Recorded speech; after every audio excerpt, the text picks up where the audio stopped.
سے القادر میں روک دیا گیا ہے، اور اس کا مین وجہ جو اس گواہ نے PW35 جو تفتیشی افسر ہے القادر ٹرسٹ کا، اس کے اہم انکشافات جو ٹرائل میں اس نے کیے کہ یہ ایک معاملہ پہلے کلوز تھا، اب اس کو ہم نے ری اوپن کیا ہے. سو ایک کلوزڈ کیس کو دوبارہ ری اوپن کر کے پچھلے تمام حقائق کو چھپانا یہ فیئر ٹرائل کے منافی تھا. سلمان صاحب یہ کلیریفائی کر دیجیے گا کیا ٹرائل چلتا رہے گا اور صرف سی این سے روکا گیا ہے؟ دیکھیں اب ٹرائل اس لیے نہیں چل سکتا کیونکہ یہ ہے ہی آخری گواہ، تو مزید اس میں جب تک اب کارروائی اور اسلام آباد ہائی کورٹ فیصلہ نہیں. میں ساتھ ساتھ آپ کو یہ بھی بتاتا چلوں ہمارا کوئی ایسا پروگرام نہیں ہے کہ ہم اس کو بلا وجہ اس کو لنگر آن کریں یا سٹال کریں.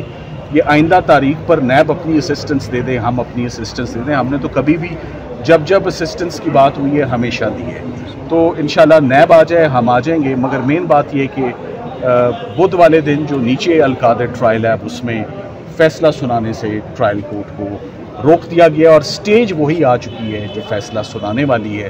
یہ جج صاحبان نے اپنے آرڈر میں لکھا ہے اور سپریم کورٹ کا بھی حوالہ دیا ہے کہ فیصلہ سنانے سے تو سپریم کورٹ نے بھی روک رکھا ہے، اس کی بھی آج آرڈر میں اس کو حصہ بنایا. توشہ خانہ 2 بھی آج جو ہے اس میں توشہ خانہ 2 جوڈیشل کر دیا گیا ہے. جی جوڈیشل کر دیا گیا ہے، اور توشہ خانہ 2 میں آپ مزید کارروائی پرسوں سن لیں گے کہ اس کی بھی ہم امید کرتے ہیں کہ توشہ خانہ 2 کا کیس کبھی شروع ہی نہیں ہو پائے گا، کیونکہ وہ ججز نے جو بڑے اہم سوالات ہیں نیب کے پروسیکیوٹر سے کیے. مینلی انہوں نے پوچھا کہ آپ کے کال اپ نوٹس میں کچھ لکھا ہی نہیں ہوا، کون سے تحفے کی آپ تفصیل مانگ رہے ہیں. آپ یہ بھی بتائیں کہ کتنے اور لوگ ہیں جن کے خلاف توشہ خانہ کے نیب نے کارروائی کی ہے، کن کن ڈگنیٹریز کو آپ نے شامل تفتیش کیا ہے، کسی کے خلاف ریفرنس فائل کیے ہیں، اور کس کس کو ملزم بنایا ہے. اور سب سے اہم بات کہ جب آپ نے پہلی تفتیش کی تھی گراف سیٹ کی جس میں 14 سال سزا ہوئی، تو تب آپ نے بلگیری کے سیٹ کو کیوں نہ آپ نے اس وقت تفتیش کی. سو نیب سے ایکسپیکٹ کیا جاتا تھا کہ وہ اسی وقت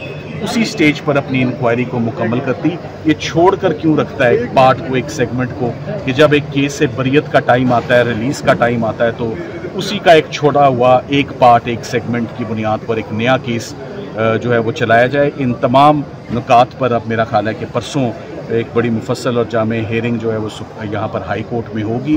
سو القادر بھی اسی دن ہوگا اور بلگیری سیٹ کا کیس بھی اسی دن انشاءاللہ ہوگا. اچھا سلمان صاحب سادہ الفاظ میں بتائیے گا آج جو روک دیا گیا ہے کسی بھی فیصلہ سنانے سے، اس سے فائدہ کیا ہوگا آپ لوگوں کو PTI کو؟ خان صاحب دیکھیں اس سے سب سے بڑا فائدہ تو بدنیتی تفتیش میں جو ہوئی ہے وہ ہوگی کہ مثال کے طور پہ بہت سارے ایسی باتیں جو میں کراس ایگزامینیشن اپنا یہاں ریویل تو نہیں کر سکتا، مگر اس سے بہت فائدہ ہوگا.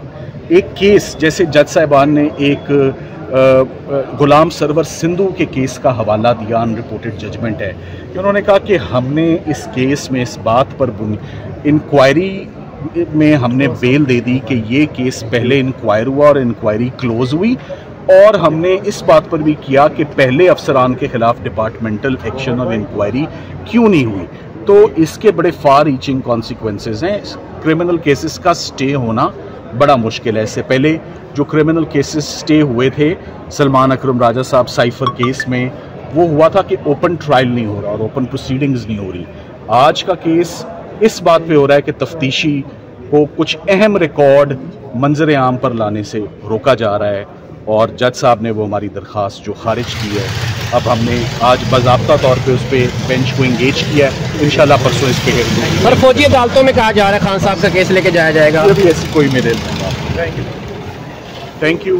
ویسے چلایا جا سکتا ہے سر سیولینز کا فوجی عدالتوں میں کیس؟ وہ معاملہ یہ لنک کیا جا رہا ہے کہ فیض امید کے جو ہے گرفتاری کے بعد عمران خان کا ملٹری کورٹ ٹرائل ہو سکتا ہے. آپ اس قانونی پوائنٹس ہمیں بتا دیں. رومرز ہیں، ابھی تک ایسی کوئی چیز سامنے نہیں آئی ہے. آئینی طور پہ یا قانونی طور پہ چیزیں ایسی ہو سکتی ہیں. خان صاحب کے جتنے کیسز ہیں وہ منظر عام پر آ چکے ہوئے ہیں، وہ سارے پروسیکیوٹ ہو چکے ہوئے ہیں. ان ساروں میں ضمانتیں یا سسپینڈڈ سینٹنس یا انڈر ٹرائل وہ کیسز چل رہے ہیں. کوئی ایسا نیا کیس جس کا آپ تذکرہ کر رہے ہیں نہ میرے علم میں، نہ ہی ایسا کوئی کیس کوئی اس سٹیج پر بن سکتا ہے، نہ ہی ہو سکتا ہے. 190 ملین میں سے کتنے خان صاحب کو ملے ہیں جو ان پہ کیس بنا ہے؟ سر تھوڑا سا اس حوالے سے بتائیے گا، کیونکہ سمجھا یہ جاتا ہے شاید خان صاحب کو جی وہ میں سے کوئی رقم ملی ہے. یہ اسی بنیاد پر ان کی ضمانت ہو گئی تھی کہ جب CFO PW5 نے اپنا بیان دیا تو اس نے آ کے بتایا کہ 1 روپیہ بھی نہ کبھی تنخواہ، نہ 1 روپیہ ان کے اکاؤنٹ میں ڈالا، نہ میاں کے نہ بیوی کے.